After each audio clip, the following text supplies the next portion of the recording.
Obviously, the main idea of all of this is what? Is to give everybody some type of a framework in which to understand how everything basically seems to fit based on a divine agenda. It's really what it's all about.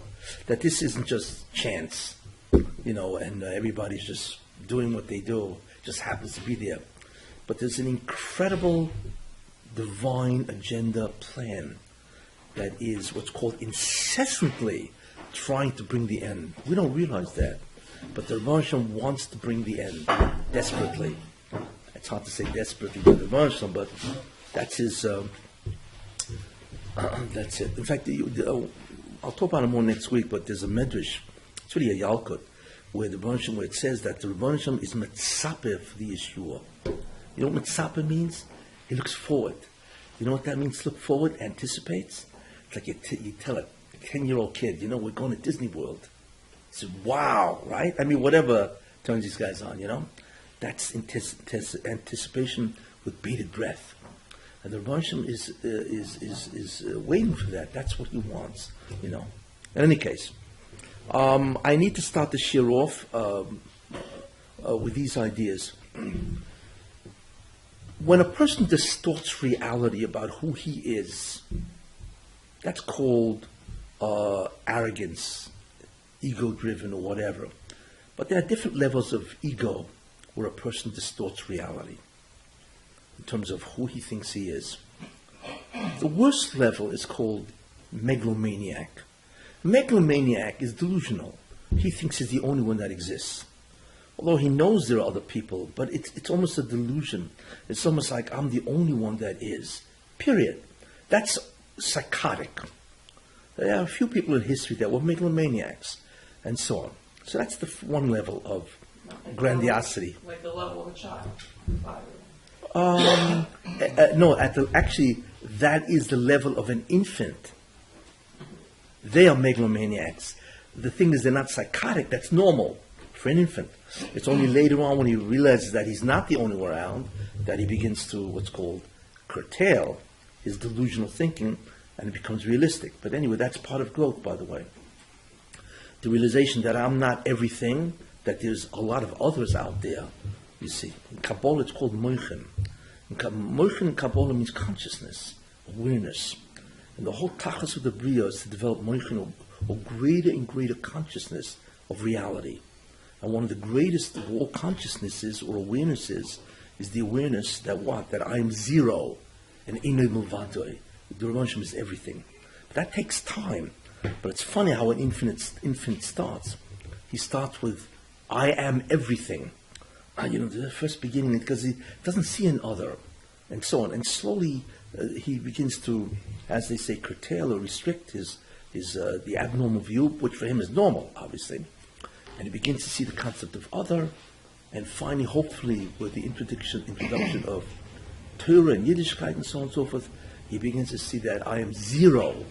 I started out thinking I was the only, and now I realize I'm nothing.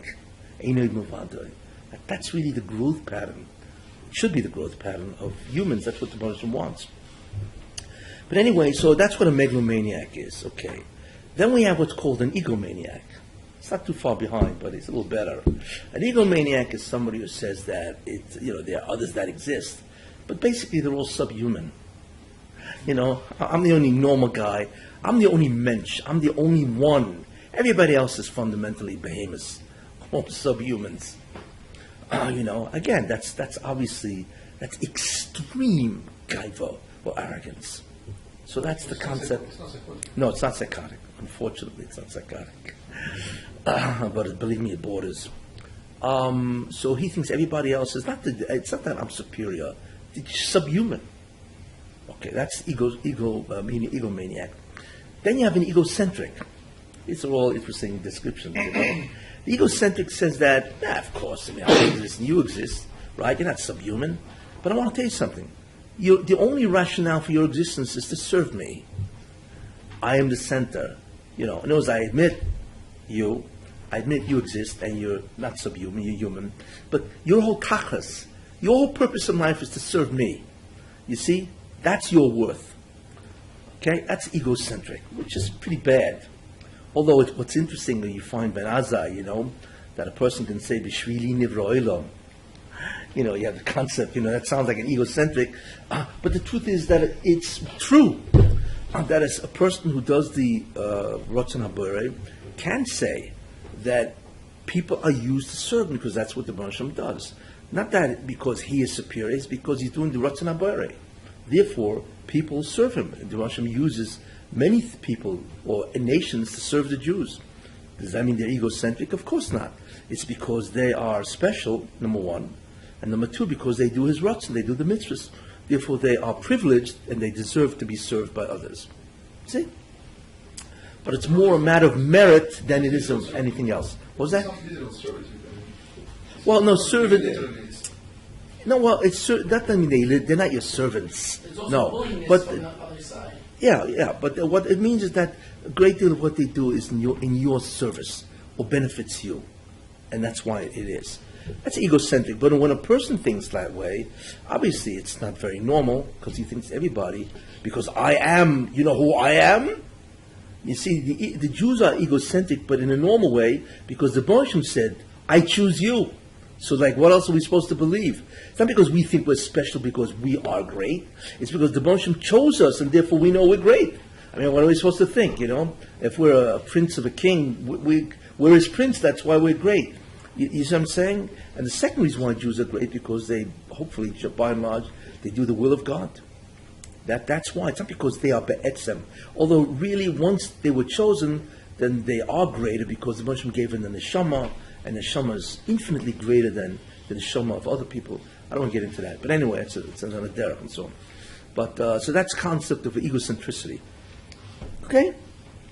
Then there is the egoist. The egoist is a person that says, hey, I'm much greater than you. I mean, he admits that they are great people, but usually compared to most people, I'm much greater. It's Bar Gaiva. It's a classic Bar Gaiva, or arrogant person. The concept of an egoist. Okay? And then we get to the concept called an egotist. What's the difference between an egoist and an egotist? It's the T in egotist, because he's always talking about himself. You ever meet people, an egotist is really an egoist that just can't stop talking about it. Got it?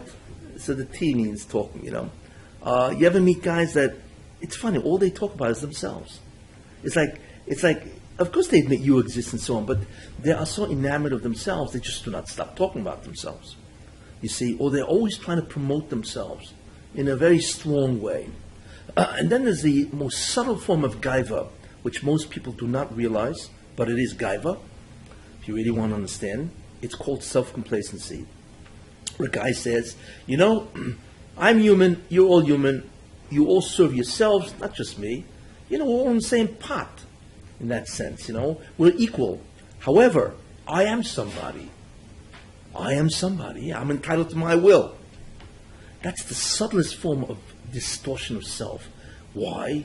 You think, why is that? When a guy says, I want to do something, because I am something and I am entitled to my will, he's not arrogant. He's merely declaring his self that he can do whatever he wants. That's the subtlest form of gaiva, and that's why, because it's keneged inay muvadoi, keneged real anivus.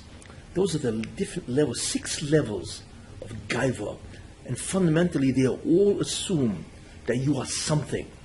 When we know inay muvadoi means you're nothing, it's zero, like what Moshe Rabbeinu said, v'nachnu mo, what are we? Zero. I think if you realize how zero you are, you probably have a heart attack. But the problem is, in order to have a heart attack, you have to be somebody. You see, it's a contradiction in terms. But anyway. What is psychotic? A psychotic is somebody that does not recognize reality for what it is. He left reality. And there are different ways of leaving reality, and there are different severities. Some people, more hallucinations, for instance, are psychotic, because, you hallucinate about things that are not there. Whatever those hallucinations are, auditory, visual, and so on. Delusions, which are paranoid, I think I am a Mashiach. A guy can say, that's delusional. A psychotic leaves reality because of what he hears and sees or senses. A paranoid leaves reality because of what he believes. It's just not true, and he actually believes, I am God, I am Messiah, I am the, I told you the difference in paranoia, delusional paranoia, Like I once went into an insane asylum. And, whatever, take a tour. So here's a guy saying, do you know I'm Messiah? I'm the Mashiach. Out of one of the cells. I told you this joke, didn't I? Chazar Sashir. So he says, I'm the Messiah. So you look at the guy and of course you smile. You laugh. Obviously never the guy's sick because he thinks he's Mashiach, Meanwhile, he sees another guy a couple of rows down, and a couple of cells down. The guy's laughing. So he walks over to the guy and he starts talking to him. Remember, this is the psychotic ward, because everybody's out of it. So he says to the guy, who are you? So my name is, wow, sounds okay, So, so the guy, he asks this guy, well, why are you laughing at what the other guy said, that he's the Messiah? He says, he's not the Messiah. It's ridiculous. Wow. He's impressed. So he asks him, how do you know he's not the Messiah? Because he is wondering, what in the world is he doing in his ward? So the guy said, how do you know he's not the Messiah? He says, how could he be the Messiah? I'm God. I never made him the Messiah. Anyway, this is all delusional in terms of what people think, Anyway, why do I mention these different ideas? Because there's something that I want to retract. And I want to retract something which I had said 5 weeks ago, 6 weeks ago, about what I thought about Donald Trump. I mentioned the term that I megalomaniac or egomaniac, but the truth is, after thinking about it and witnessing different things, whatever, I want to retract that statement publicly. And that's why I'm doing it, He's not a megalomaniac. He is not egomaniac. He's not egocentric, really. He has other problems, but it doesn't border on this type of distortion of self. He does have a tremendous desire to promote himself. There's no question about that. So in a certain sense, I don't know if he probably thinks he's superior. I don't know by how much, but not much. But he clearly is an egotist. He always needs to promote himself. Well, obviously, because why would a guy put his name on so many different things? He has a drive or desire. Whatever that drive or desire comes from, it obviously comes from extreme insecurity. So he always has to make sure that he's somebody, so he's got to promote his name all over the place. But without getting into a psychoanalysis here, on the contrary, I feel in many ways that Donald Trump is a good person. I know a lot of people disagree with me. As far as I'm concerned, they don't know what they're talking about.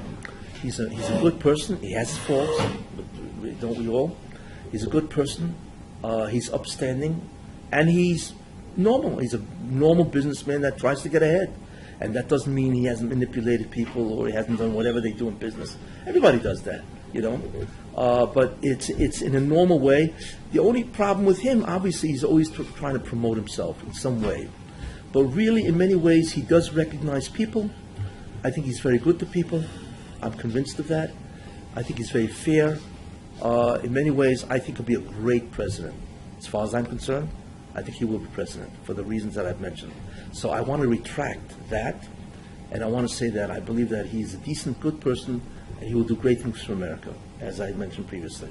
So I wanted to have do tshuva at charata, because I realized I'm wrong on that, and so on. And I think the world makes a tremendous mistake on who he is.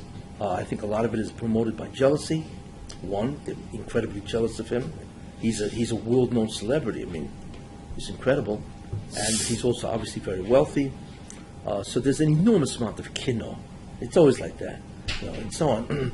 The problem with him, he's very outspoken, and people don't like that. And he's very outspoken about ideas that they don't want to know. Look, most people hide from the truth. That's the MS. They're into incredible denial. And he's very outspoken. Does that mean he's not wrong sometimes? Of course he could be wrong. Maybe he can even be hypocritical, where he himself does exactly what he said should not be done. But he's normal. We're all hypocrites on some things. Everybody has skeletons in the closet, right? And so on. There's no, like it says, ain't sadik bar no such thing, and so on. But I think, I think he's really a decent person. I think he's very honest, very outspoken. I think he has a lot of integrity. and he has a lot of great qualities. He's dynamic, and what's beautiful about him is a real leader. It's an imbecile leader, and I think in the end that's what makes him so popular. He's a leader. People realize that, and he will get things done. Anyway, I want to just put that down for the record. Okay? Listen, we all make mistakes. In any case, so that is the second thing that I want to speak about. Third thing I want to mention. The interesting thing about Trump, since this is a share on current events, okay? The interesting thing about Trump, I find interesting. Nobody knows exactly how the Rebbe is going to bring the Geulah. It's a secret. It's unknown. Obviously, for many reasons. One of the primary reasons is because of Ketrugim. Because if the Rebbe reveals how he's going to bring the Geulah, guess what? The Satan he's the first one in Besdin trying to stop it. Because that's the end of the Satan. So because of the Ketrugim possibility, the Rebbe always has to be Behester. And the whole concept of all the people that were Mashiachs clearly were Behester. Because if the Satan got wind of who they were, there would have been tremendous Ketrugim to stop the advancement of Mashiach. You see that many, many times. You see that the birth of Rus was through Zimo. The birth of David HaMelech was supposedly through Zimo, which is a whole story, you know. The whole concept of Rus and Boaz, wow, I mean, you know, he died the next day, and he was with her, although he didn't touch her and so on. Again, the concept of Zimo and so on. There's a lot of reasons, and the Loit, Tamar, yes, Yehud and Tamar, classic. Loit and his daughters, classic. I mean, and not Moshe Rabbeinu. Moshe Rabbeinu was dying at the time they were killing Jews. So the Sultan was busy being mekatreg on Jews and let Moshe Rabbeinu slip right down. There's always something going on to conceal the whole concept of Mashiach. Again, really to avoid Ketrugim, which are prosecutions in heaven.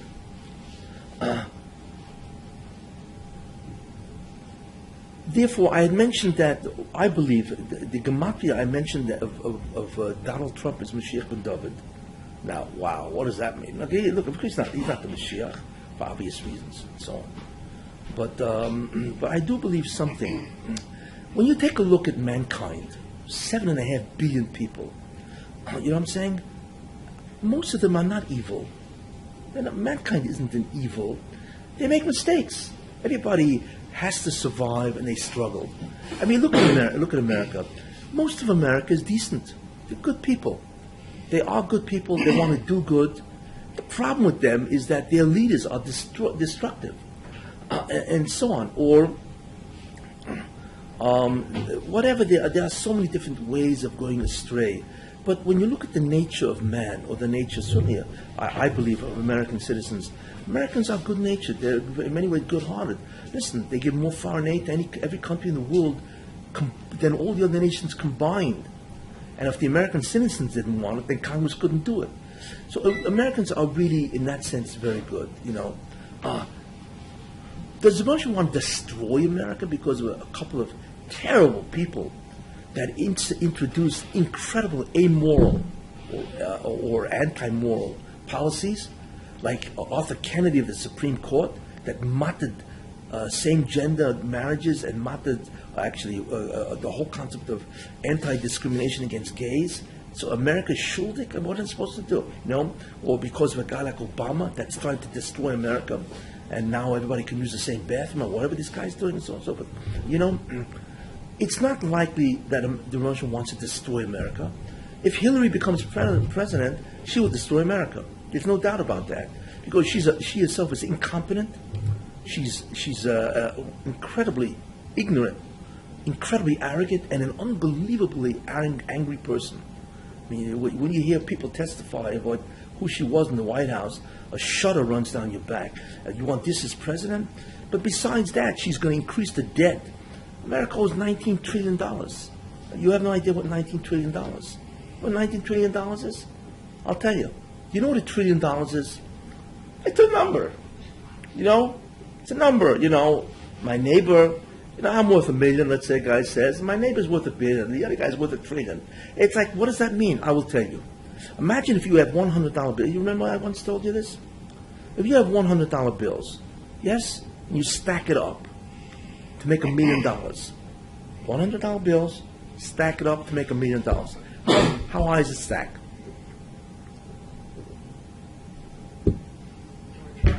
Never tried? You're waiting for your first million, huh? I'll tell you. A stack of $100 bills to equal $1 million is 40 inches. 40 inches. Now you can go home and measure how far you are away from the 40 inches. Okay, got that? 40 inches, okay? Now, however, a stack that's $1 trillion, not a million or a billion, 1 trillion. How high is that? So I said that $1 million is how much? 40 inches. $1 trillion, you know how high $1 trillion is?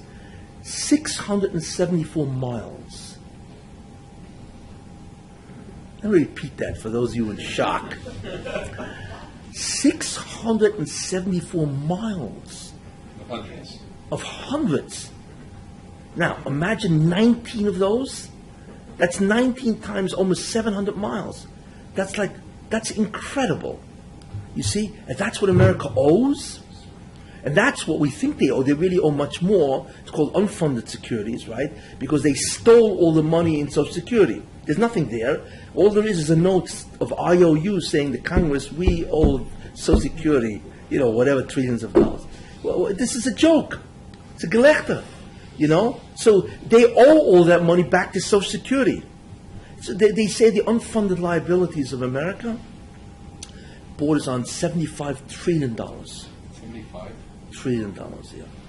I mean, let me ask you this: if you want to understand what that means, what's the total wealth of the world? Anybody know?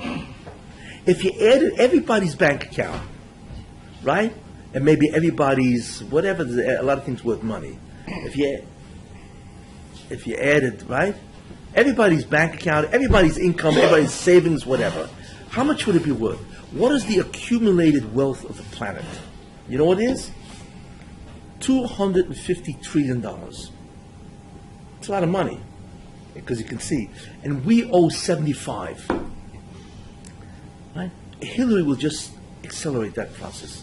Not only that, she will destroy America's unity, because she's coming out for Black Lives Matter, which is absurd. All lives matter. Just because there are a couple bad apples in the pie, or in the basket, like bad cops. So how do you condemn the entire police force? It's insanity. More than that, it's avaricious. You know why? Because guess what's happening? Cops are saying, hey, I'm not going to go in there and enforce the law, and then all of a sudden I'm going to have to shoot somebody because he's going to attack me, and then I'll be hauled into court. What do I need this for? Let him jump in the lake. And meanwhile, crime is increasing in many cities because the cops are not coming. That is the beginning of the end of society. We don't realize what's happening, that this society is in danger of becoming incredibly destructive. Hillary will exacerbate and accelerate that process. Therefore, what you begin to realize is that over through the generations and these centuries, the Bourgeois has always appointed good men, leaders, because the world deserves that. They're not Rishoyim. A lot of these guys are either Anusim or Stam Shoygim, or whatever, or they fell in, they made a mistake, So the Bourgeois from time to time always appoints a good leader that can help them. You find that in American history. George Washington was exceptional. Wasn't perfect, but imagine they offered him the presidency, he refused, he went home to do his own farming. Well, who does that today? Or Lincoln, or many of the leaders of the world, Charlemagne, 1100 years ago. There's a lot of people that were good and they really advanced mankind. Why? Because that's the chesed that the Muslim does. He doesn't want to destroy his mankind. However, when you come to the end of time, you especially need a leader, a good person, which I will get into later on why. So therefore, I believe, and it's my conviction, that the concept of Trump is that kind of leader, that he will mitahar America, which is what I said, he mitahar Edom, and he's the guy chosen, and I feel that's why he's gematim Sheikh Ben David, because that he will assist Ben David to do his job, or Ben Yosef, which I'll speak about later, and therefore that's why he's the gematria. But he will turn America around, or else America's finished. If you get in Hillary, it's over with. We can all pack up and go to Eretz Yisrael, because that's what's going to happen, and so on, And therefore, I believe that there's a Tahar of Edom, which is about to happen, and therefore, that will be the scenario, basically, and so on. And I think this is a very important idea. I got that? Right. What does all this mean? I need to give you a framework of this. It's a little Kabbalistic, so you'll bear with me. But you need to have a framework of what all this means. We know that there are 4 expressions in the Torah. Tohu, Voyu, Choshech, and Sahim. 4 expressions, words, that the Torah uses. What are these 4? So the Medrash says, so Al Pi Kabbalah, there's a thing called a klipa. What is a klipa? A klipa is fundamentally a force that tries to obscure Ruchnius, Enod Mavadoi. And it does that in many, many different ways. But it's fundamentally a force or an environment that tries to obscure what the real Bria is, who the Rebbeinu Shalom is, and so on. And there are 4 terms, and they all refer to these 4 forces, which means that there's really 4 forces, and they're all under the rubric or the term called klipa. 4 of them. Important idea. Tohu, Voyu, Choshech, and Sahim. Those are the 4 types or parts of what's called the klipa, which is the force that seeks to cloud the vision of man and to destroy him in that sense. And there are 4 types. Okay? How do we understand the concept of these 4 terms? What does it mean? Well, take a look at the term, and you'll understand 4 different types of environments that we can find ourselves in. All of them try to obstruct and obscure the concept of what the real Bria is, Enod Mavada, and so on. The first one is called Tohu. Tohu is confusion. That's what Rashi says.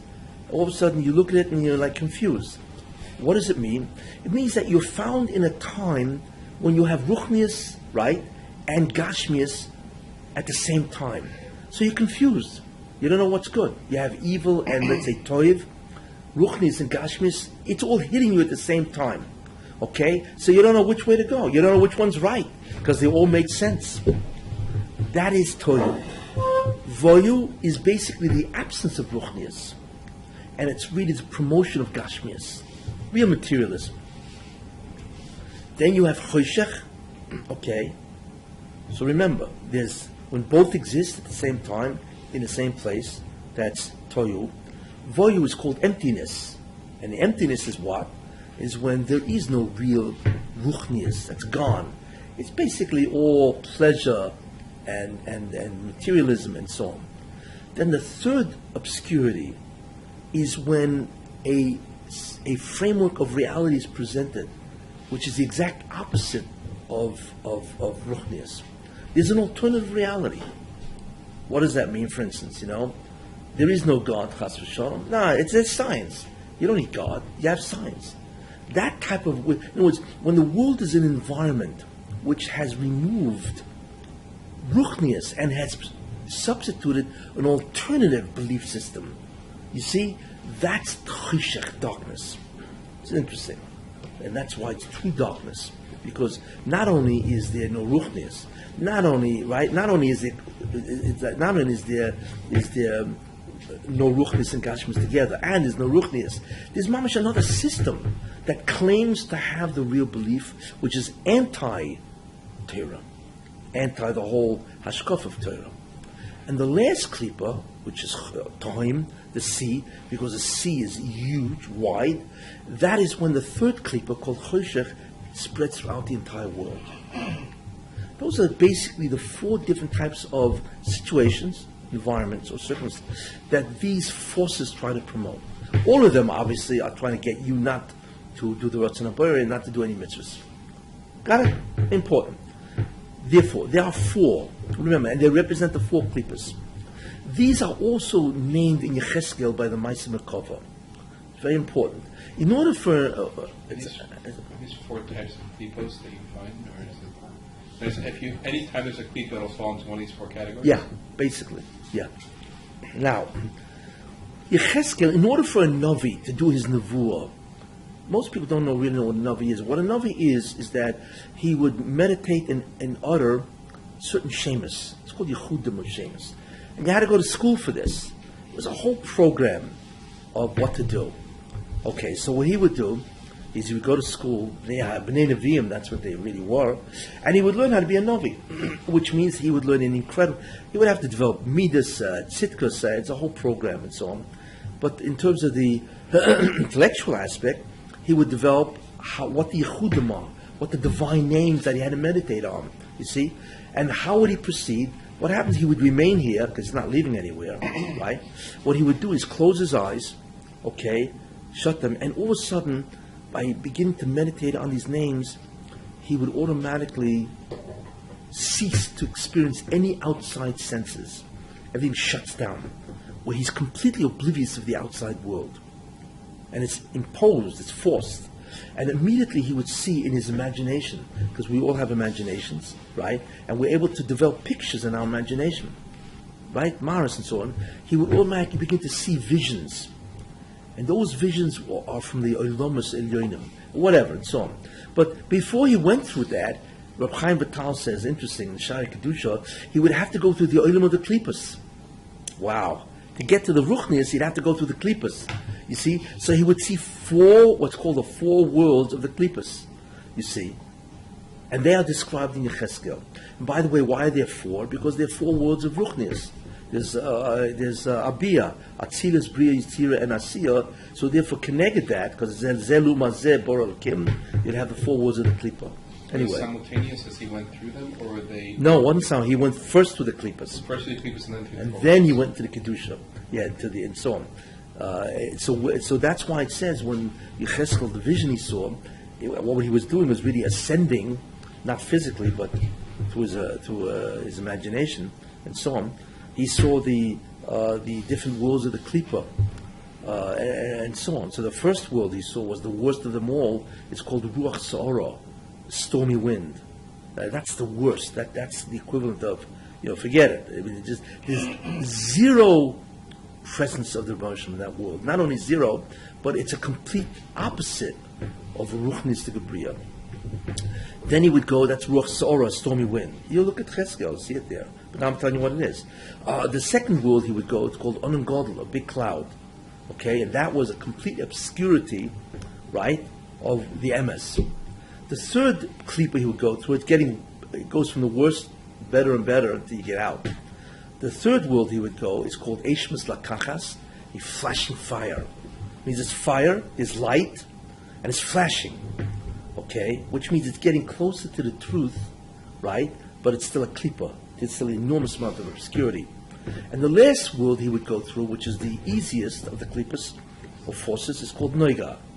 And Noiga means brightness, which means automatically there's already the or. It's still a Klippa. The interesting thing about it is that in the Asad Lavoy, all three are destroyed. The only one that's allowed to survive and becomes transformed is called the Klippa of Noiga, brightness. Where it's actually a Klippa that is transformed into Toiv. The rest are destroyed, and that is salvaged and re-transformed into Toiv. Okay? That's Yecheskel's, and he went through all of them in order to get to the higher worlds and actually be a Navi and see what's called the Ma'aseh Makava. Okay? This is called Nevuah 101. Okay? And so on. Fine. Now, so I told you what the four terms are. I told you what they mean. I told you what the terms are in terms of the world of the Klippas, right? Now you understand that why do we have to be exiled in four nations? Babylon, right? Persia, Greece, and Rome. Why four? Okay. And actually there are four goals, but there really was five. The first goal was Mitzrayim. Egypt was a land that had all four Klippas in it. They had the environment, all four environments in it. Then, because the Jews were successful to a certain extent, but because of the Chet HaEgel, as I spoke, they went back into the Klippa, the Zoyama, whatever, and therefore they had to now go through individually four different Klippas. Each kingdom is a Klippa, represents one environment. The first environment is what? Is Babylon. What does that mean? What is Bavel? Bavel was an interesting place. Bavel was incredibly spiritual. It was ruchnius. If you go to Iraq, which is the old Babylon, right? You see statues all over the place, gods and statues and so on. The problem was it was all Avodah Zarah. It's funny, a guy who's over Avodah Zarah is really ruchni, because he believes, it's as bizarre as that sounds, but the problem is he believes in his spiritual domain. The problem is it has nothing to do with God. You see, it's all Avodah Zarah. But it's a mishmash. Hey, make up your mind. How can you believe in a nether world, a meta world, which is ruchni, yet you picked out the wrong being? So Bovel is what? Is both. You have ruchnis and Avodah Zarah at the same time. That's Babylon. Then you have what's Persia. Poras. Persia was a place, even though it had deities, but the essence of Persia was incredible materialism. Persia was a place of incredible materialism. I mean, you can begin to understand why Achashverosh would make a Suda, for 150, 100, whatever, what? Yeah, why is he out of his mind? Because that's what they did. To them it was all about eating.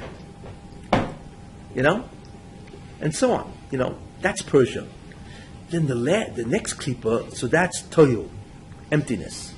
Then you come to Choshech, which is an alternative system. That's Greece. Science, philosophy. This is all, not that it's connected Torah, but it's used connected Torah to justify an alternative system of belief. That you don't need God because you have physics, you have science. What do we need God for? To explain the world. We know science and so on. So therefore Greek introduced an alternative reality, an alternative framework of understanding reality. That's Greece. You see. And then of course there's Rome, which is time. Rome didn't machadish much. It really took Greek civilization and spread it throughout the planet because they conquered the entire world. So they were the worst Tahim because they used Greece, which is Choshech, and they spread it all over. You see, so these four civilizations actually demonstrate the four klippas. You see that? Okay, that's great. Now,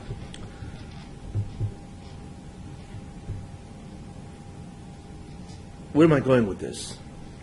Good question. Here's where I'm going. Let's look at today's time. I mentioned before that Edom, Eisav, the Torah says Eisav is Edom.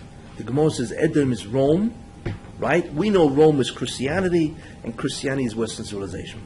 And we know that Eisav, I had mentioned before, has three different aspects of his personality that are terrible.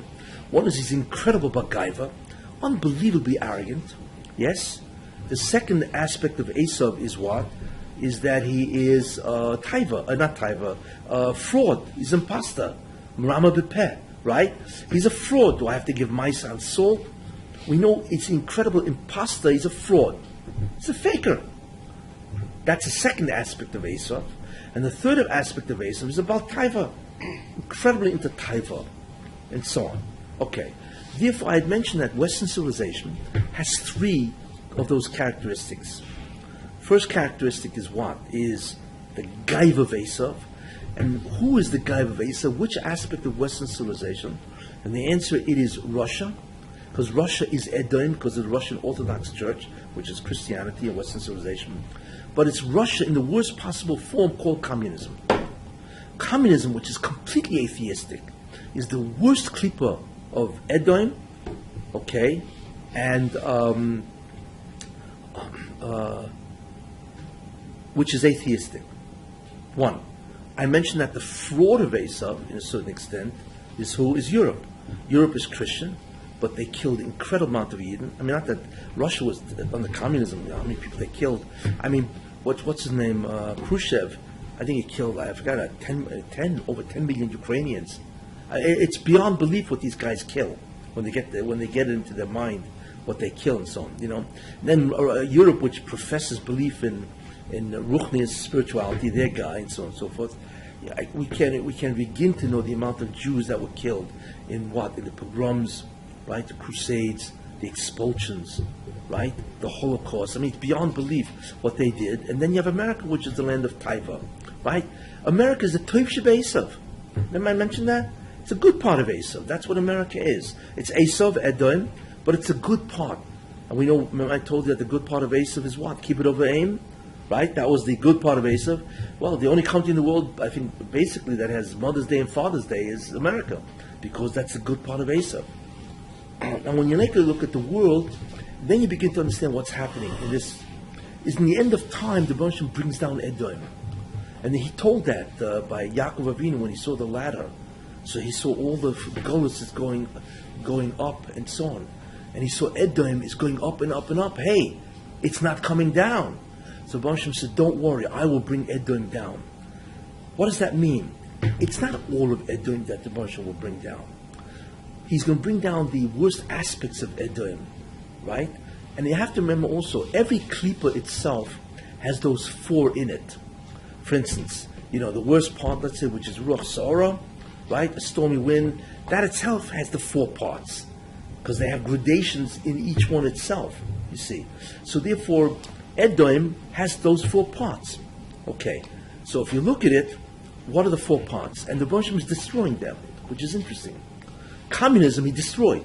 They're gone. There's no communism anymore. There's still Russia, the dictatorship.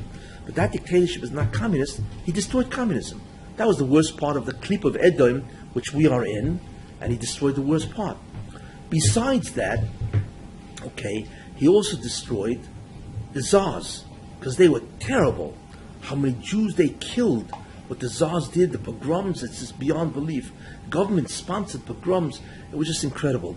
So these 2 ideas, in many ways, are the worst aspects of Eisav.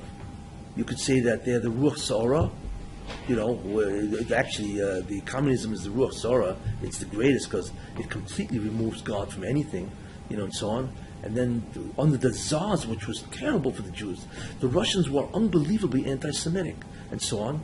So you could say that was the second klipa. The third klipa, right, is Europe. Europe is being destroyed. Well, as we watch, Europe is being destroyed. So it's interesting to watch how the Baruch Hashem is destroying Edom, but the 3 klipas. Okay? What he's not destroying, and that's what I want to bring in current events, okay, is Edom, America, which is Noiga. You see? Because America, which is the Toiv Shebeisav, is the Noiga which will be transformed into Toiv. And I believe that Trump is going to transfer the Noiga of America, right, into a Medina that the Jews can flourish for a specific reason, which I will mention later on. Okay? So what I want to do is show you that Edom is being destroyed, because there are 4 parts of Edom, and there's really 3, but each one represents really 4. If one look at Russia's Tsar and communism, those are 2 distinct phases of Russia. And they were destroyed. Europe is being destroyed as we watched. Beyond belief what is happening because of the immigration. And now that Britain left, it's going to wipe out the value. The European Union is now much weaker than it used to be. And if other countries begin to leave, that's the end of the European Union, and so on. So wherever you look, Europe is really on the way down, and so on. The only one that's going to flourish, apparently, is America, because America represents Noiga, and so on. That will flourish. I have a thought, which is interesting, that maybe Russia under Putin is also Noiga. Interesting. I have a whole share on that, but what the Baruch Hashem has done is taken that aspect of Russia, and because Putin is not communist, just a dictator. But I mentioned in a whole bunch of shurim before that, this guy is incredible in terms of his feeling for Jews, and I believe and I mentioned why, that he and Trump will raise Edom, that aspect of Edom, which is the aspect of the clip of Noiga in Edom, and they will raise it. So I'm trying to give you what's called a Kabbalistic, or some type of a hashkafa framework in terms of what's happening based on the ideas of what they represent. Okay? Great. Now, last week I had talked about something which is critical to the Messianic era.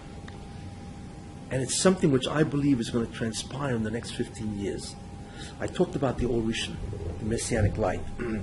Now, you look at it and say, Messianic light, like, what do we have to do with the Messianic light? The problem is that we don't realize that the whole purpose of the Bria is to bring back the Messianic light. There is not, everything else is not irrelevant, but it's subsidiary to the Or Mashiach, because that is the Or Hagonas.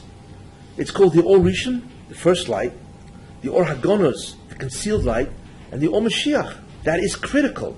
And that is the Torah of the Mashiach, is what we are supposed to see. You're going to ask yourself, what exactly is the Or Rishon in terms of its intensity? I want to tell you something. We have no idea of what this is going to be. And I will quote you the Medrash Rabbah at the end of Koheles. And what it says is something astounding. Here's what it says. And I had mentioned this in the other shul. The Or Rishon, the Or Mashiach, that the Torah of Moshe Rabbeinu, as he gave it to us in the second Luchos, which is what? This, all this form, it's Bavli, Rishalmi, Rishonim, Achroinim, Shelis and Shuvas, it's everything, Midrashim, that we have, right? The Medrash says that this Torah, which we have, which is what? Hundreds of thousands of volumes, right? Is Hevel compared to the Or Mashiach. Hevel. What is Hevel? Hevel is Luft. That the Or Mashiach really, that the Torah that we have is empty. It's not even a substance compared to the Or Mashiach. Which is astounding, because the Or Mashiach is what? Is what we will experience in Edom Hazeh. Forget about Edom Habo. You know? So what it means is that we are going to experience an or, a light, or a yediyah, a hasaga of Torah and the Rebbeinu Shalom, which is not comprehensible. And we are talking about physical reality. I'm not talking about spiritual reality, which begins after the year 2240 and the year 6000. Right? I'm not even talking about that. And that's what it means, Kimor or Deya, that the world will be filled with the knowledge of God. You know, so if you think, well, it means a little more information. Information? We cannot comprehend what Hevel is. You know, imagine if you want to compare the substance called air compared to this. Is there a comparison? No. This is the Torah we have today. This is the Torah of the Mashiach. And this is what? 5 years? 10 years? 15 years? You realize what that means? It's awesome what's going to happen when the Mashiach comes. But that presents an incredible problem, as we will speak about. And I told you why. Because if the Mashiach comes, what's called full-blown, he will kill the entire planet. Because man cannot assimilate that type of hasaga. You can't. It would kill everybody. Which I told you before is exactly what happened. When the Rebbeinu Shalom gave the first two mitzvahs, the Luchos Rishonos, right? What was the level of hasaga of those two mitzvahs that God gave? Obviously it was nevuah. But it wasn't just nevuah, because the Torah has those first two mitzvahs from the fact that the Rebbeinu Shalom gave it to Klal Yisrael, not from Moshe Rabbeinu. Those two mitzvahs was given at the level of hasaga, comprehension, called the Or Mashiach. What happened to them? They all died. Therefore, if that is revealed to mankind, it will kill everybody. It'll kill the Jews, it'll kill the Goyim, right? It'll be nobody left to give anything to. Well, what does that mean for us, or everybody? It means preparation. And that's how you have to understand what is happening in world history. So I'm now going to tell you the journey, or the progression, or the advancement of the Or Rishon, that you come on and see how it grows slowly, and it tries to prepare mankind for a chokhmah which is beyond comprehension in the physical world. And then now you will understand the last 1,000 years of history, that really a great deal of it, not all of it, is earmarked to do this, to bring the Or Rishon down, and not to kill everybody. Got it? And remember one thing, it's not just the Or Rishon that will be in the Miyos Mashiach. It will be a level of spirituality that you cannot comprehend. Everybody in Klal Yisrael will be a Navi, and it will be nothing to access Nevuah. All you have to do is take a seat, close your eyes, and there it is. You are now looking to the upper Olamas with incredible ease. So not only will the Chokhmah of the Priya be advanced, but the Ruchnis of the Priya, the ability to transcend and tap into, connect, that type of reality will be incredibly easy. How can the world do that? You take a look at what's going on in the world and say, this is what's going to be able to experience that? It's like, how's that possible? And remember, we're not talking about something that's going to be 200, right? Between now and the end of time is 224 years left. I told you that the world ends in 2240, which is the English year 2240, which is the Hebrew year 6000. We only have 224 years to go. That's nothing. You know, what's 224 years? To prepare. And the Mashiach has to come before and end his reign. Right? So we're looking at something that can happen in 10 years. How can you introduce this in 10 years or 15 years? You see? Clearly then, we need an incredible preparation for that exposure to this ruchnius and this hasoga. Most people don't think that. You know, they're all saying, well, we want Mashiach now. What do you want Mashiach now? Yeah. Sure. Mashiach now, you'd be dead. You'd be dead if he came. And that's exactly what happened by Matan Torah. They all died. So what are you talking about? You know, so what they really mean is we want Mashiach and be able to tolerate it also, you know, and so on. But the real question is, how is the Bershom going to pull it off? Because he knows what's going to happen, you see. And that's what we're looking at now, which I'm going to explain. The whole concept of the preparation of the Om Mashiach, which is critical, I believe, which has to happen in terms of preparation. And I believe that the whole concept of the Tahara of America, the rise of America, which is the Klippas, which is Noiga of Edom, has to transform into a whole different type of situation that the Jews can now flourish in that situation and receive that, and so on. So what I'm trying to do is place current events in a certain, astonishing way within the whole panorama of the entrance of a Mashiach and the entrance of an entire different way of looking reality. Now you begin to see the logic of what I'm saying. This isn't just a guessing game and say, well, Trump, how do you know, and all this. No. There's an incredible scenario that's about to burst on the world, and you need a Tahara of Edom, because the Jews live within Edom. And you need a Tahara not only of Edom, you need a Tahara of the Erev Rav in Eretz Yisrael, the Reform, the Conservative. You need a Tahara, or else Jews cannot come back to God. As long as these aspects of Tumah exist, you can't do that. And the problem is you can't all of a sudden get rid of these guys, and all of a sudden bring the Mashiach, because like I said, it'll kill everybody. There has to be what's called an intermediary and preparatory time between the end of this and the beginning of that. Well, how much time do we really have? And therefore what we are now witnessing, I believe, is the beginning of that era, is the beginning of the elevation of Edom, which is the first idea. And I believe Trump plays a major figure. Imagine if you heard this share, you'd say, wow, I can't believe how I fit in the divine scheme. Who knows, right?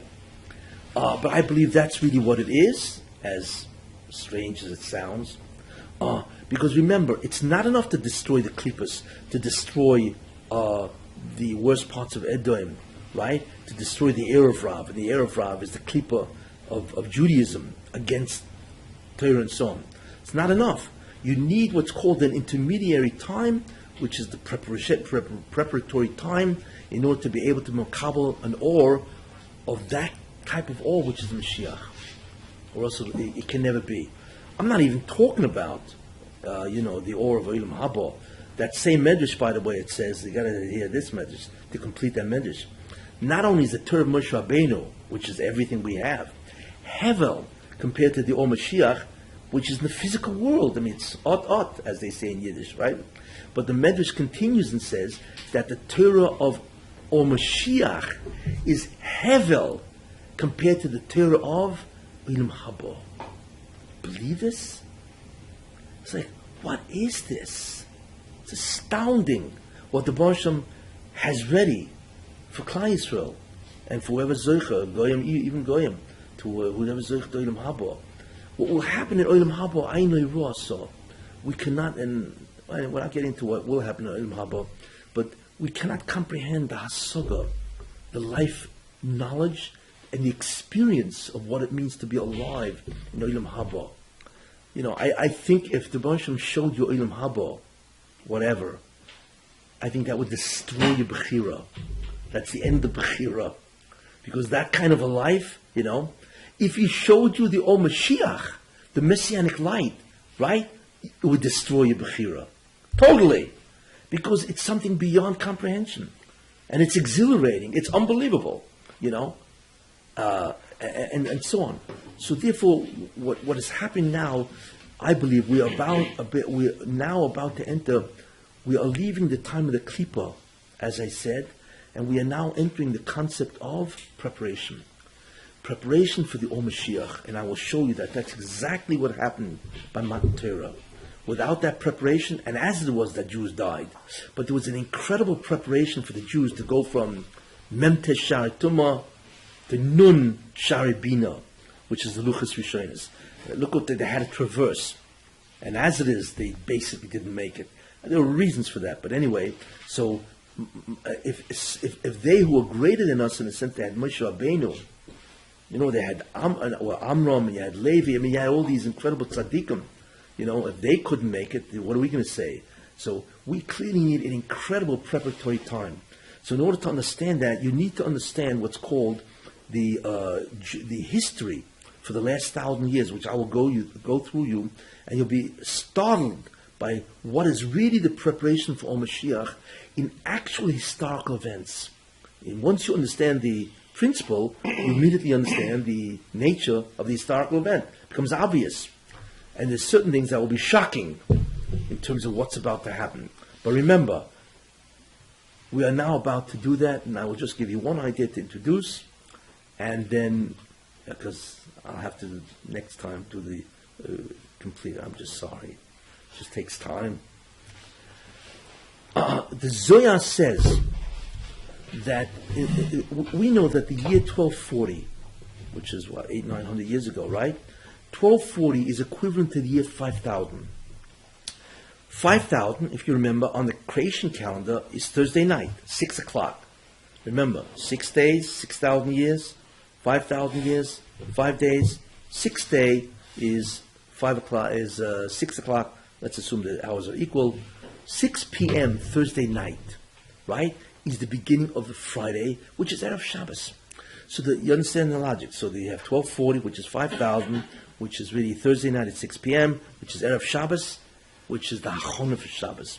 So the Zohar says something which is interesting, that the Or Mashiach begins to come down at that year or that time. Zohar says this. Now, question is why? Without going into what that means historically, why? And the answer is obvious, because Erev Shabbos is Erev Shabbos. That's the Hachonah. So the Hachonah of the Or Mashiach, the preparation, began in the year 1240, which we will understand slowly. And it began then, the Hachonah, you see. And why? Because it's Erev Shabbos, and Erev Shabbos begins the preparation. Very important concept, and so on. What does that mean? If you remember the last year, or was it the year before? I don't remember myself. Amelis is what breaks the Klippa. Remember I had that whole year? That's the secret of Amelis, which most people have no idea, and so on. Amelis breaks the Klippa, and once you break the Klippa, then the Or immediately comes in your head, without any struggle, right? So therefore, what that Zohar is telling you, that the Amelis of Klal Yisrael, through the Golus, and the suffering, and so on, finally broke enough of the Klippas to release the Or Rishon in a small amount, which we will understand. But it's the beginning of the end, the year 5000. And there's three things that happened in approximately that year, which is a radical departure from the history of mankind. Radical.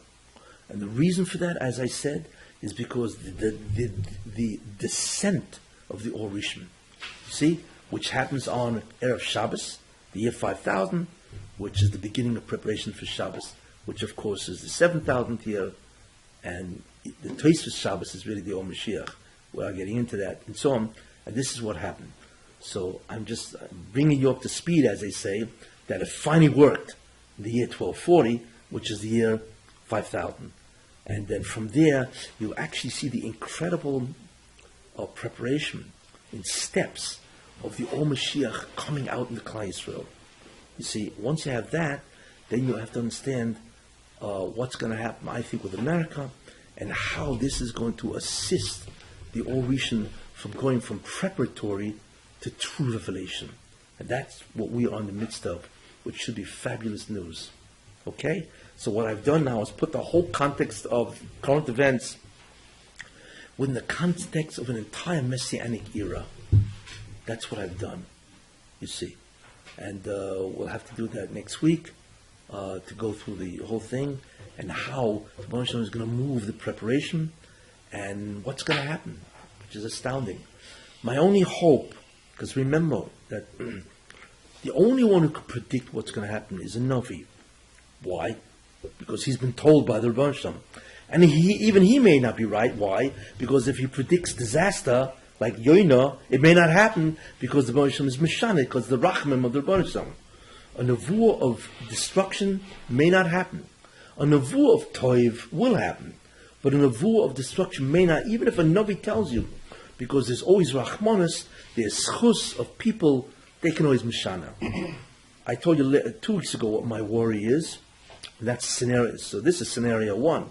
Scenario 2, right, is that part of America is terribly evil. And what the immorality of America is shreklach.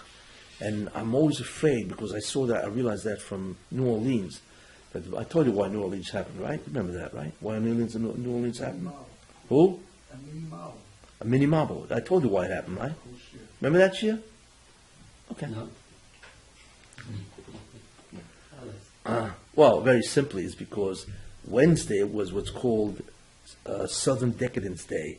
It's a holiday that's celebrated in New Orleans. What's Southern Decadence Day? You can already hear what's happening just from the word, right? It was supposed to be on Wednesday. Southern Decadence Day is when all acts of sexual immorality is permitted. Homosexuality. I don't even want to go into this stuff, right? It's permitted, and the cops look away. It's some type of celebration of some sort, whatever, you know. The old Romans. Yeah, it's like the old Roman orgies, whatever you call it. The old, so or the Greeks, whatever, and so right. That was supposed to be Wednesday, right? On Monday, 2 days before, Katrina hit, right? It went over the levees, right? Destroyed the levees, inundated New Orleans, destroyed New Orleans. Which is amazing. Now, we know a flood is a mini marble, right? Why?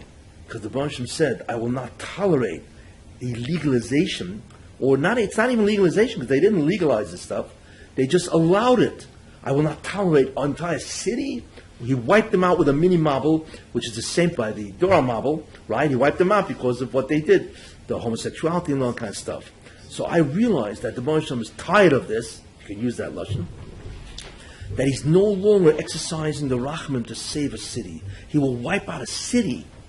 And that destroyed New Orleans, basically. Why? Because of the Zima that they were going to do on Wednesday. So Monday it hit, Tuesday it destroyed the city, and obviously they did not celebrate Southern Decadence Day. But that told me that the Gzera against this type of behavior is now activated. So after when the Supreme Court allowed, you cannot discriminate between homosexuals and all this kind of stuff. Same gender, now they even say transgender, whatever, and so on and so forth, which is incredible what's going on.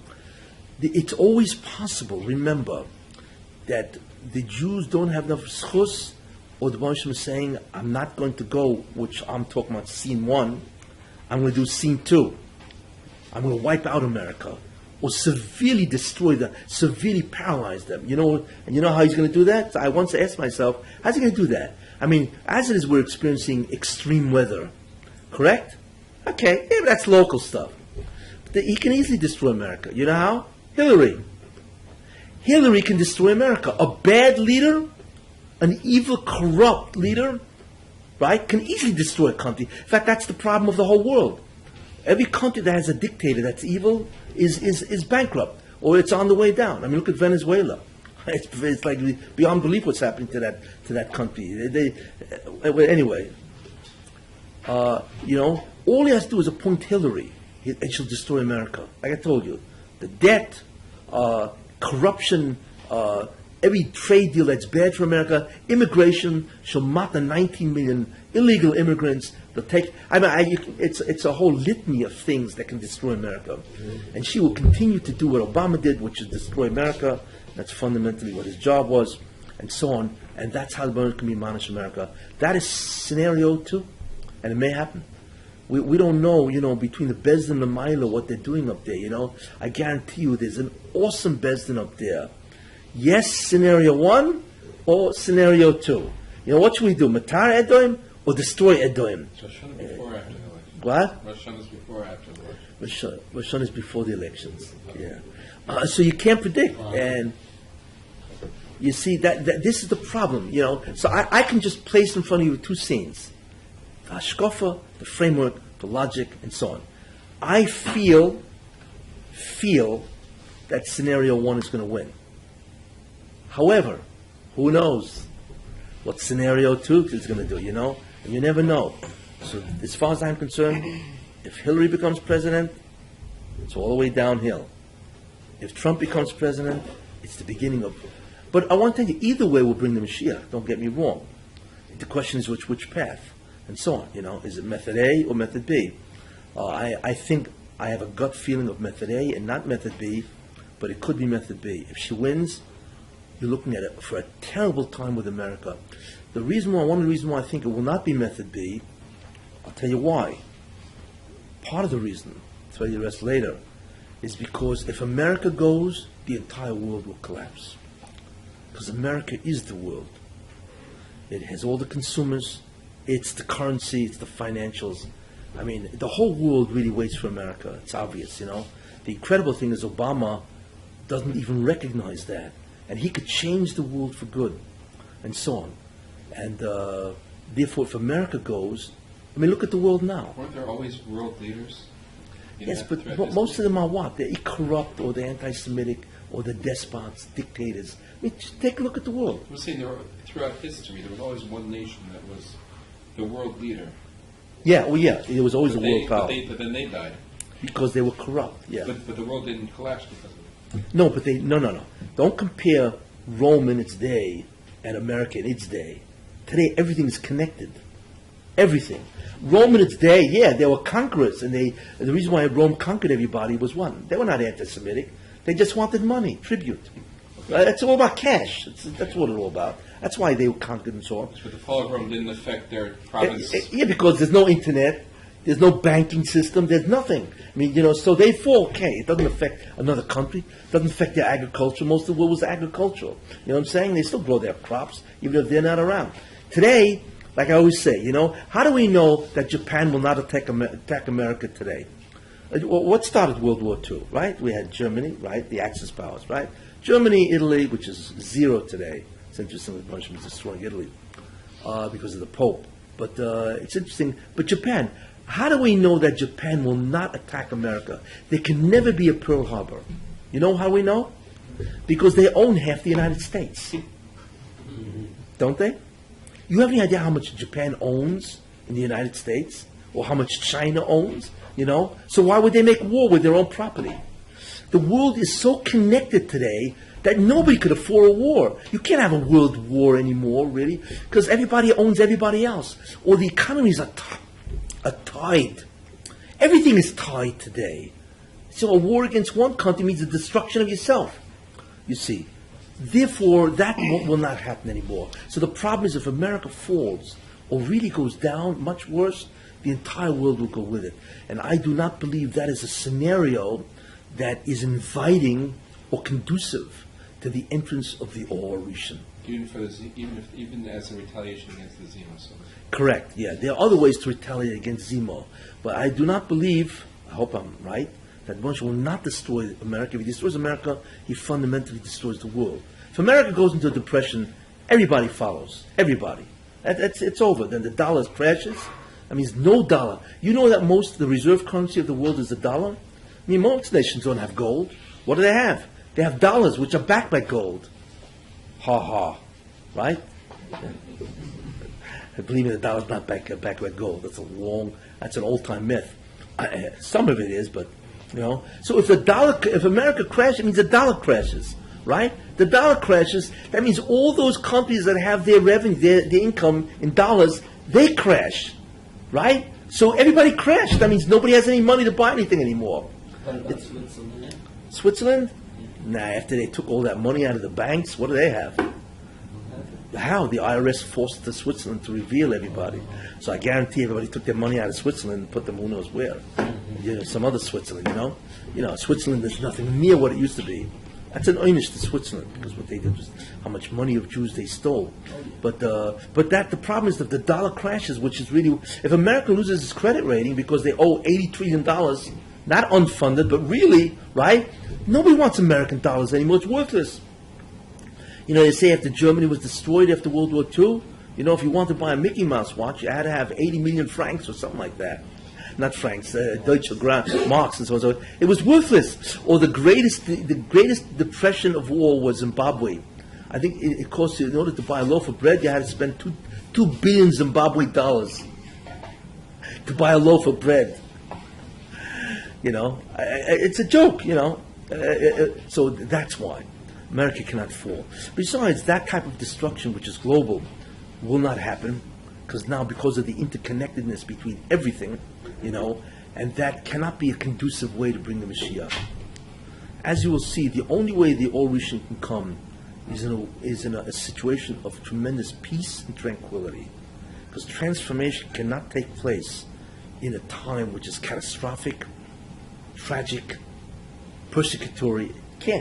You can't transform from A to B in that type of a situation. You're too busy trying to survive. Therefore, the world has to achieve a certain amount of tranquility and peace. Within that situation, this could happen.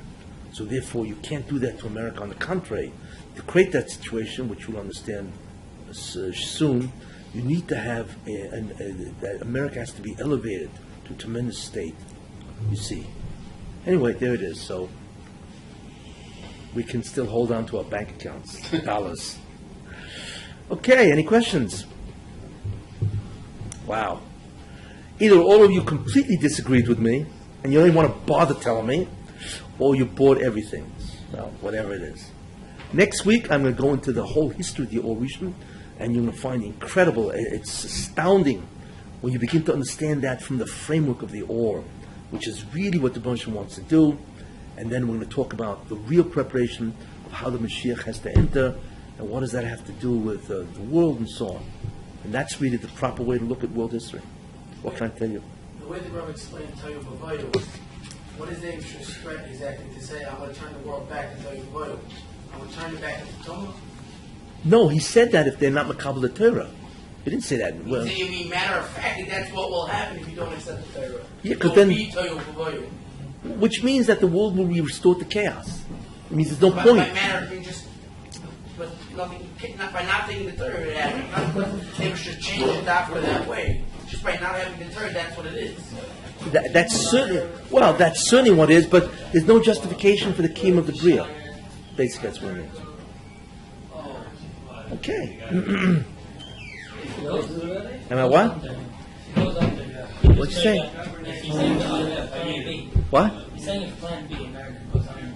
Yeah. How are we going to be my lad and be nice to keep his name, elevated? Yeah, so that'll be after. How's it get elevated? Well, something has to happen after to reverse it. Whatever that is. Yeah. It goes and then somehow it's No. It has to be reversed. It doesn't vanish. Nothing vanishes. It's reversed, and that's how it vanishes. But there has to be some political event that will do that. It's somehow, yeah. But I don't believe. I do not. Am I still on? Oh. Where's my makeup? No, I'm joking around. I still. I don't believe it'll happen. Like I said, it's not going to happen that way. In terms of because there are certain prerequisites to bring the Mashiach. That cannot be one of them, really. I mean, a bunch of can do it, and he obviously can do whatever he wants and provide. Look, he's infinite, so he can provide whatever mechanism he wants. But the way it looks now, look, remember, last July, I took a look at Trump, and I said, wait a minute. This guy comes out of nowhere, and he's knocking out 16 heavyweights for the presidency. How? What is this? Just to make him feel good? No. So you have to recognize that you're looking at a Nes Nigro, because it never happened. In fact, all the pundits, the experts, they have no hasaga. They're all shocked. You know what it's like? Evan Moasu Haboinim Hoyisol Reshpino. Remember in Tehillim? That's right. What does it say there? Evan Moasu Haboinim, the stone, the cornerstone that the builders despised, that became the cornerstone. And that's really what's happening. The Rebbe always does that way. He takes a guy, am I still on? He always takes a situation that nobody will expect, nothing, and it becomes the end. Does that all the time. So he took a guy, he didn't take a politician, right? He didn't take a guy who is known and all that kind of stuff, and he's got years and years of political experience, or an establishment guy. No. He took somebody completely away from everything. A businessman. That has nothing to do with politics. In fact, he manipulated the system. And he allowed him to show his koyach. He beat 16 heavyweights. Each one of these guys are either governors, congressmen, senators. I mean, each one of these guys can be president of the United States. They had incredible resumes.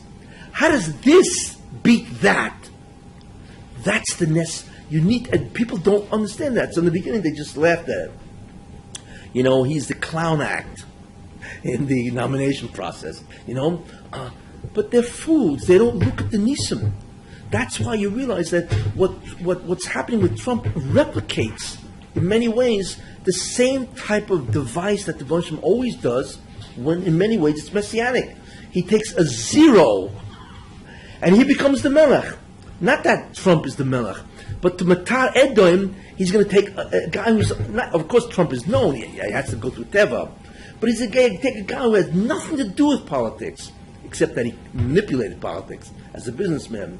And he's going to beat, let me tell you something, if Trump beat one guy, I can hear it. If he beat two guys, okay, that's not a Nes. 16 guys, you have any idea what that is? These guys were incredible. Each one, many of them were Ish Emes. I've never seen such a lineup. They were men of Ben Carson, a tremendous man of truth, a Baal Seichel, a good man. All of these guys. I'm not talking about that. Look, everybody has character flaws, right?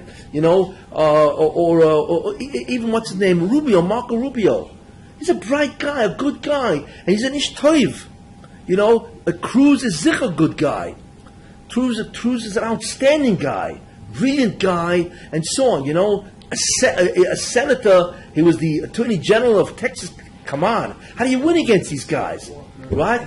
Scott Walker, who was an Ish MS, and he beat all the unions. More votes than any other Republican candidate by 1.4 million, spread out amongst. Each one of these guys were formidable, and a guy from nowhere knocks him out.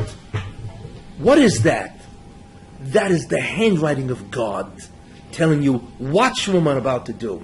Because Evan Moasu Haboinim, Hoyisel Pino, whenever the Rebbe wants to be Matayar, really Matayar, right? Tahara, right? He will always try to pick somebody that you'd never guess will do it, right? And it's Zicher true in Yiddishkeit, it's true of Mashiach. But anybody who will assist that process, generally it's also true. And that I realized last July. And everybody else thought it was a clown. And boy, was I right. Not only did he beat them all, forget about his tactics. It has to be a Teva way. There's got to be a way he did it. He can't just say, okay, and all of a sudden everybody says, you are the guy. No. Yeah, he belittled them, he degraded them, whatever he did, right? But in the end, he won. You know what I'm saying? Jeb Bush, everybody was betting on Jeb Bush. He had $100 million in his kitty, as they say, right? You can't beat that, right? And he tishmeted Jeb Bush. Killed him. Just because he called him low energy Jeb.